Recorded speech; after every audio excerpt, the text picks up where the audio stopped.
Hello everyone, कैसे हैं आप सब लोग। आई होप आप सब अच्छे होंगे। तो आज हमें पढ़ना है चैप्टर नंबर 9 बायोमॉलिक्यूल्स। तो आज हमें उसका लेक्चर नंबर 9 पढ़ना है।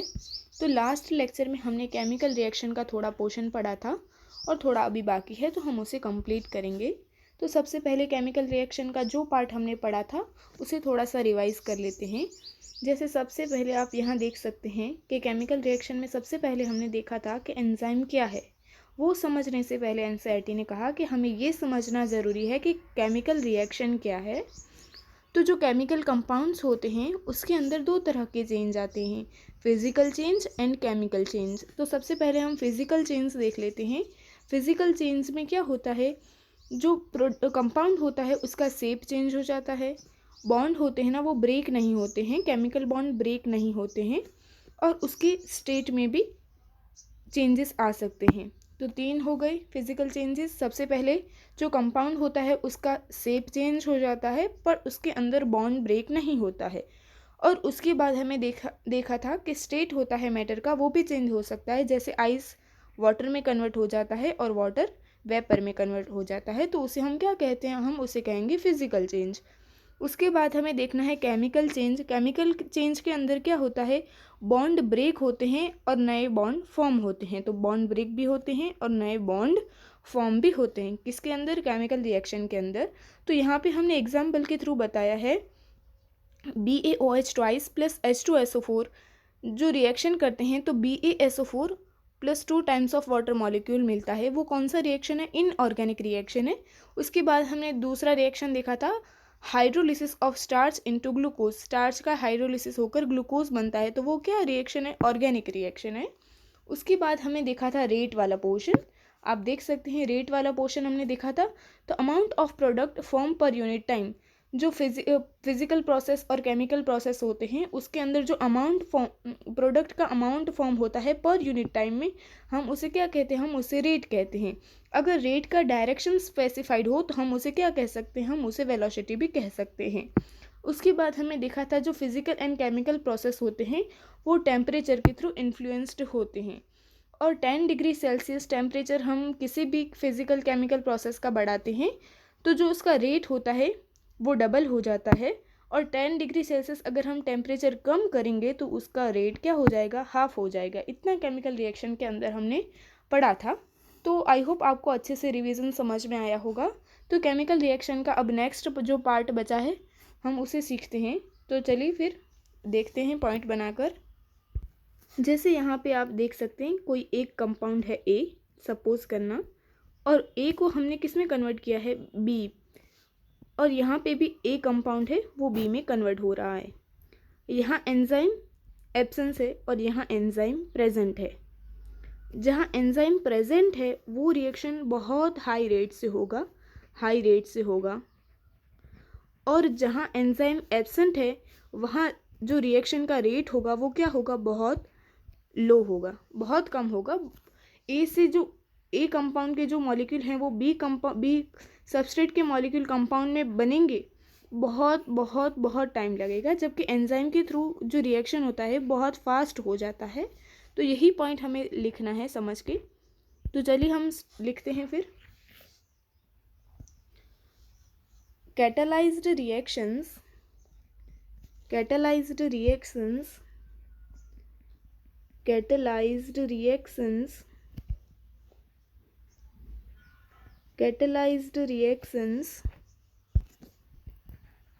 proceed at rates vastly higher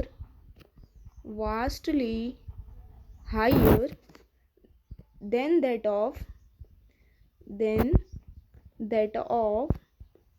uncatalyzed ones। जो कैटालाइज्ड रिएक्शन होता है उसका रेट हाई होता है, किसकी कंपेयर में, अनकैटालाइज्ड रिएक्शन की कंपेयर में, ये बताया है। उसके बाद हमें लिखना है व्हेन एंजाइम्स, थोड़ा सा यहाँ पॉइंट को ऊपर मार्क कर लेते हैं। When enzymes catalysed when enzymes catalyzed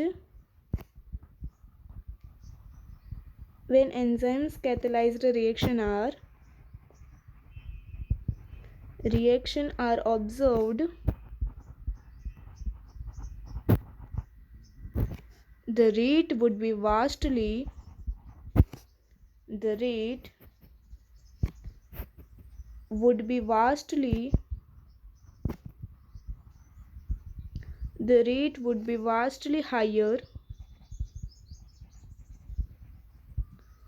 higher than the same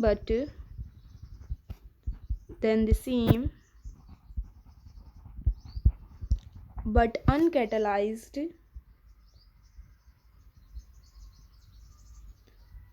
uncatalyzed reaction। जैसे एग्जाम्पल के तौर पे हम देख सकते हैं, फॉर एग्जाम्पल हमें देखना है, यहाँ पे हम एग्जाम्पल देख सकते हैं। उससे पहले एक पॉइंट नोट करें, यहाँ पे ये बताया है अगर ए कंपाउंड है उसको बी कंपाउंड में फॉर्म होना है तो उसके अंदर एंजाइम्स प्रेजेंट है। एंजाइम्स अगर प्रेजेंट है तो वो रिएक्शन का रेट होगा वो बहुत हाई होगा। रिएक्शन का जो रेट होगा वो क्या होगा, वो बहुत हाई होगा रिएक्शन का रेट। और यहाँ पे बताया when enzyme catalysed reaction are observed the rate would be vastly higher than the same but uncatalysed reaction. जो अनकैटालाइज्ड रिएक्शन है उसका रेट क्या होगा, बहुत कम होगा। तो हम लिखें दूसरा पॉइंट यहाँ पे लिख सकते हैं, जो अनकैटालाइज्ड रिएक्शन होता है जिसका मीनिंग होता है कि एंजाइम नहीं है, यहाँ पे एंजाइम क्या है, एब्सेंट है। एंजाइम एब्सेंट है और अगर ए कंपाउंड को बी कंपाउंड में फॉर्म होना है तो उसका जो रिएक्शन का रेट होगा वो बहुत कम होगा। रिएक्शन का जो रेट होगा वो क्या होगा, बहुत कम होगा। जो एंजाइम होते हैं वो क्या करते हैं, रिएक्शन का रेट बढ़ा देते हैं। रेट का मीनिंग क्या होता है, पर यूनिट टाइम में प्रोडक्ट का फॉर्मेशन बढ़ा देते हैं। तो जो एंजाइम होते हैं अगर नहीं होते हैं तो वो रिएक्शन क्या होता है, उसका रेट बहुत कम हो जाता है। यहाँ पे एग्जाम्पल के थ्रू हमें समझना है, जैसे कार्बन डाइऑक्साइड है और उसके साथ वाटर के साथ रिएक्शन कर कार्बोनिक एसिड फॉर्म होता है। किस एंजाइम की हेल्प से, कार्बोनिक एनहाइड्रेज। किसकी हेल्प से, कार्बोनिक एनहाइड्रेज एंजाइम लगा है यहाँ पे, कार्बोनिक एनहाइड्रेज। अगर एब्सेंस ऑफ एंजाइम होगा, अगर ये एंजाइम हमें नहीं होगा यहाँ पे तो रिएक्शन कैसा हो जाएगा, रिएक्शन का रेट बहुत स्लो हो जाएगा। यही बताया है। आई होप आपको अच्छे से क्लियर हुआ होगा। उसके बाद नोट बनाकर लिखना है, अगर 200 मॉलिक्यूल ऑफ H2SO4 हो, 200 मॉलिक्यूल, मेरे साथ पॉइंट बनाकर लिखें, 200 molecules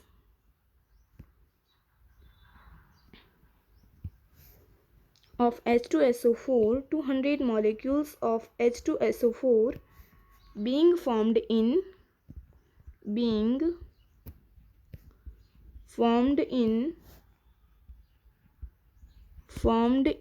an hour,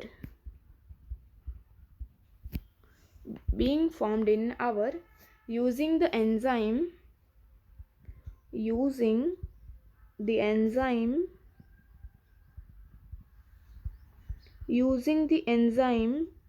present in the cytoplasm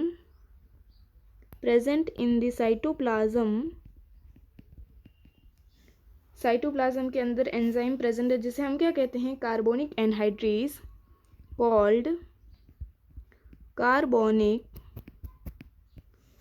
anhydrase. the reaction speeds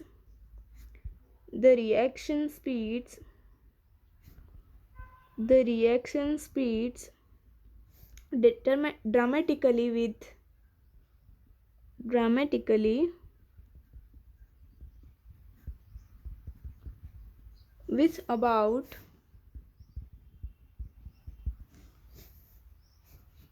6 lakh molecule being formed every second. 6 lakh molecule being formed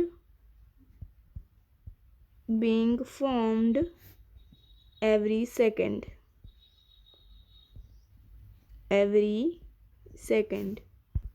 अब इस पॉइंट का मीनिंग समझ लेते हैं। सबसे पहले हमने यहाँ पे क्या देखा, कार्बन डाइऑक्साइड देखा। कार्बन डाइऑक्साइड वाटर के साथ मिलकर क्या बनाया, कार्बोनिक एसिड बनाया with the help of carbonic anhydrase enzyme. अगर वो एंजाइम नहीं होता तो वो रिएक्शन होता है बहुत स्लो हो जाता है, उसका रेट बहुत स्लो हो जाता है, रिएक्शन को कंप्लीट होने में बहुत बहुत ज़्यादा टाइम लगता है। यहाँ पे हम देख सकते हैं 200 मॉलिक्यूल ऑफ H2SO4, सॉरी यहाँ पे H2CO3 आएगा, प्रोडक्ट कार्बोनिक एसिड है ना, तो H2CO3 आएगा। H2CO3 हम थोड़ा लिख लें, H2CO3 carbonic acid. 200 molecules of H2CO3 carbonic acid के 200 मॉलिक्यूल बनने में कितना टाइम लगेगा, 1 घंटा लगेगा, 1 आवर। यूजिंग द एंजाइम हमें यूज़ करना है जो कहाँ प्रेजेंट होता है, साइटोप्लाज्म, सेल के साइटोप्लाज्म के अंदर प्रेजेंट होता है। उस एंजाइम का नाम क्या है, कार्बोनिक एनहाइड्रेज। क्या नाम है, कार्बोनिक एनहाइड्रेज। क्या नाम है, कार्बोनिक एनहाइड्रेज। वो कहाँ प्रेजेंट होता है, सेल के साइटोप्लाज्म के अंदर। वो रिएक्शन के अंदर वो एंजाइम हम यूज़ करते हैं तो रिएक्शन का स्पीड क्या हो जाता है, dramatically with about 6 lakh molecule being formed every second. अगर हम एंजाइम यूज़ करते हैं तो 1 सेकेंड में कितने मॉलिक्यूल बनते हैं, 1 सेकेंड के अंदर 6 लाख मॉलिक्यूल बनते हैं। कितने मॉलिक्यूल, 6 लाख मॉलिक्यूल बनते हैं। आई होप आपको इतना अच्छे से अंडरस्टूड हुआ होगा। 6 लाख मॉलिक्यूल एंजाइम यूज़ करने से 1 सेकेंड में 6 लाख मॉलिक्यूल बनते हैं। तो आप सोच सकते हो उसने कितना रिएक्शन का रेट बढ़ा दिया, बहुत बहुत रेट उसका बढ़ गया। किसका, रिएक्शन का, यूजिंग द एंजाइम यूज़ करने पर जो रिएक्शन का रेट है वो बहुत बढ़ गया। आई होप आपको अच्छे से समझ आया होगा। तो नेक्स्ट हम लिखते हैं, ये थोड़ा सा रब कर दें।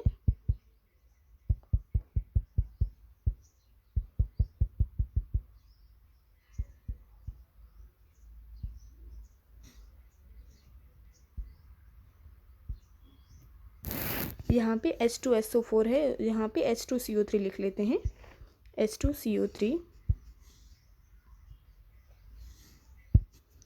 H2CO3 carbonic acid, H2CO3 carbonic acid. Next point हमें लिखना है, the enzyme has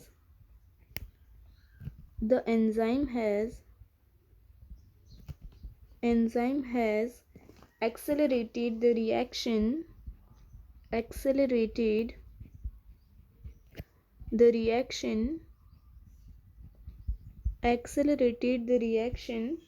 rate, reaction का रेट एक्सेलरेट कर देता है। कौन, एंजाइम्स। कितने गुना, 10 million time. Rate by about 10 million times, 10 million times, 10 million times reaction का रेट बढ़ जाता है। किसकी वजह से, एंजाइम यूज़ करने की वजह से। नेक्स्ट पॉइंट लिखना है, the power of enzyme is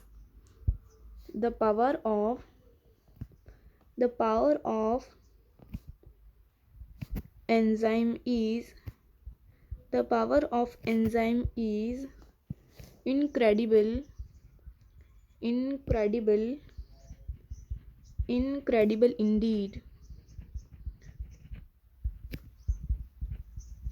जो एंजाइम का पावर होता है वो बहुत ज़्यादा होता है, incredible Indeed.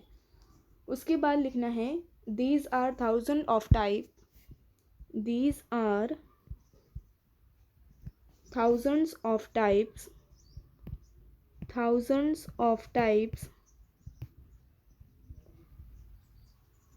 of enzymes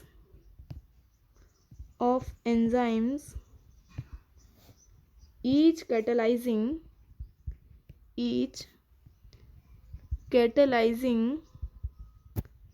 each catalyzing a unique chemical or metabolic reaction, जिसका मीनिंग होता है these are thousands of type of enzyme, बहुत सारे 1000 टाइप के एंजाइम होते हैं, थाउजेंड्स ऑफ एंजाइम, बहुत तरह के एंजाइम होते हैं, 1000 टाइप के एंजाइम होते हैं, thousands of types of enzyme, बहुत एंजाइम होते हैं जो क्या करते हैं, केमिकल और मेटाबॉलिक रिएक्शन को कैटलाइज करते हैं, केमिकल और मेटाबॉलिक रिएक्शन को कैटलाइज करते हैं। जो एंजाइम होते हैं बहुत सारे होते हैं, वो बहुत तरह की केमिकल और मेटाबॉलिक रिएक्शन को कैटलाइज करते हैं। आई होप आपको ये पॉइंट अच्छे से क्लियर हुआ होगा। तो अभी नेक्स्ट पॉइंट हमें लिखना है, जैसे लिखे मेरे साथ, a multi step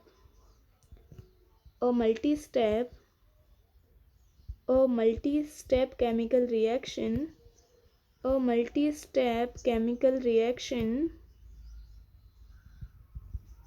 when each of the step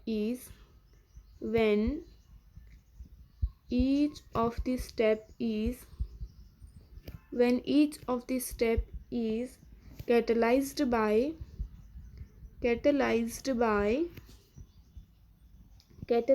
by the same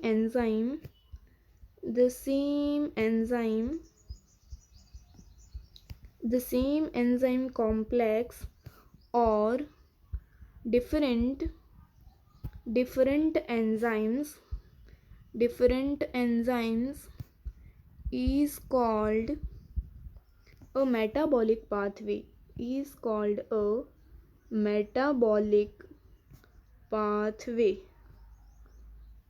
metabolic pathway। जैसे फॉर एग्जाम्पल उसका मीनिंग समझना है हमें। जैसे मल्टी स्टेप केमिकल रिएक्शन होता है, मल्टी स्टेप केमिकल रिएक्शन, बहुत तरह के स्टेप होते हैं केमिकल रिएक्शन के अंदर। when each of the step is catalyzed by the same enzyme complex or different enzyme complex is called a metabolic pathway। जैसे यहाँ पे आप देख सकते हैं ग्लूकोज से 2 पायरोविक एसिड बनता है, तो उसके अंदर कितने स्टेप लगते हैं, उसके अंदर 10 स्टेप लगते हैं।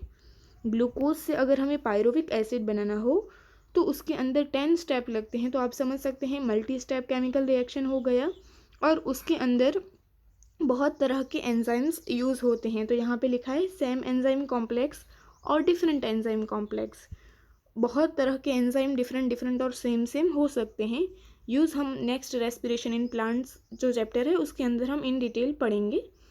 अगर ग्लूकोज से 2 पायरोविक एसिड, उसके अंदर 10 स्टेप होते हैं और उसमें एंजाइम यूज़ होता है। जैसे आप यहाँ पे देख सकते हैं ग्लूकोज के साथ ऑक्सीजन मिलकर उसने क्या बनाया, C3H4O3 प्लस 2 वाटर के मॉलिक्यूल। आई होप आपको अच्छे से समझ आया होगा। नेक्स्ट पॉइंट लिखना है, लिखे मेरे साथ, एक्चुअली जो हमने केमिकल रिएक्शन लिखा था वो क्या था, actually a metabolic pathway is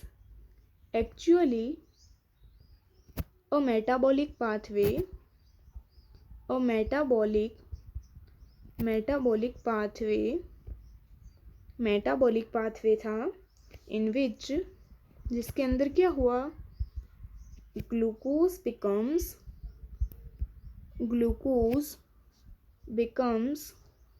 किसके अंदर कन्वर्ट हो गया, पायरुविक एसिड के अंदर जो ग्लूकोज था वो कन्वर्ट हो गया थ्रू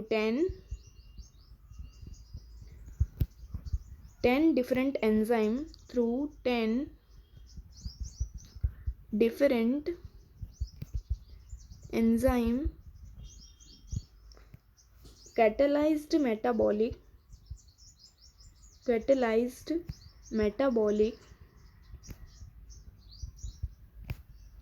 reactions। जो हमने देखा था ग्लूकोज से 2 पायरुविक एसिड के मॉलिक्यूल बन रहे थे वो क्या था, मेटाबॉलिक पाथवे था। जिसके अंदर क्या हो रहा था, ग्लूकोज पायरुविक एसिड में कन्वर्ट हो रहा था। कितने स्टेप में? 10 डिफरेंट स्टेप में 10 डिफरेंट स्टेप थे जिसके अंदर एंजाइम यूज़ हुआ था। वो कैसे थे? Different enzyme catalysed metabolic reaction. Different तरह के एंजाइम थे जिन्होंने रिएक्शन को कैटालाइज्ड किया था। कितने स्टेप थे? 10 स्टेप थे। आई होप आपको अच्छे से क्लियर हुआ होगा। अब नेक्स्ट पॉइंट लिखना है, in our skeletal muscle, in our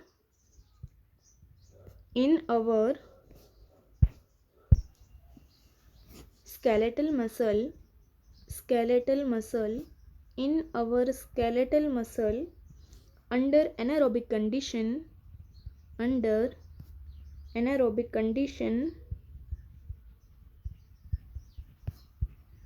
anaerobic condition के अंदर क्या होता है? लैक्टिक एसिड फॉर्म होता है। तो हम लिखें lactic acid is form, lactic acid is formed under normal aerobic condition, under normal aerobic condition के अंदर क्या होता है? पायरुविक एसिड फॉर्म होता है। Pyruvic acid is formed. हम देख सकते हैं स्केलेटल मसल होता है। एनारोबिक कंडीशन के अंदर स्केलेटल मसल में क्या फॉर्म होता है? लैक्टिक एसिड फॉर्म होता है। और एरोबिक कंडीशन के अंदर पायरुविक एसिड फॉर्म होता है। एनारोबिक कंडीशन के अंदर लैक्टिक एसिड और एरोबिक कंडीशन के अंदर पायरुविक एसिड फॉर्म होता है। आई होप आपको अच्छे से क्लियर हुआ होगा। तो अब इसका थोड़ा सा ही पोर्शन बचा है तो जल्दी से कंप्लीट करते हैं। तो नेक्स्ट पॉइंट लिखें, इन यीस्ट, लिखे मेरे साथ, इन yeast during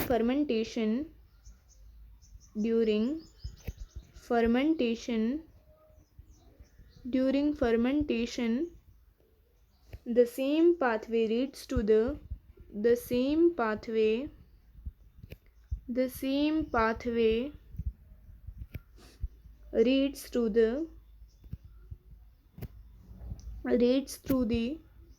production of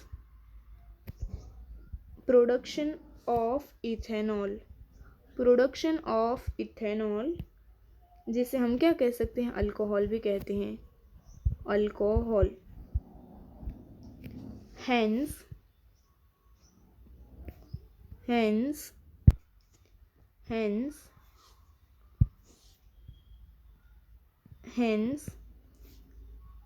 in different condition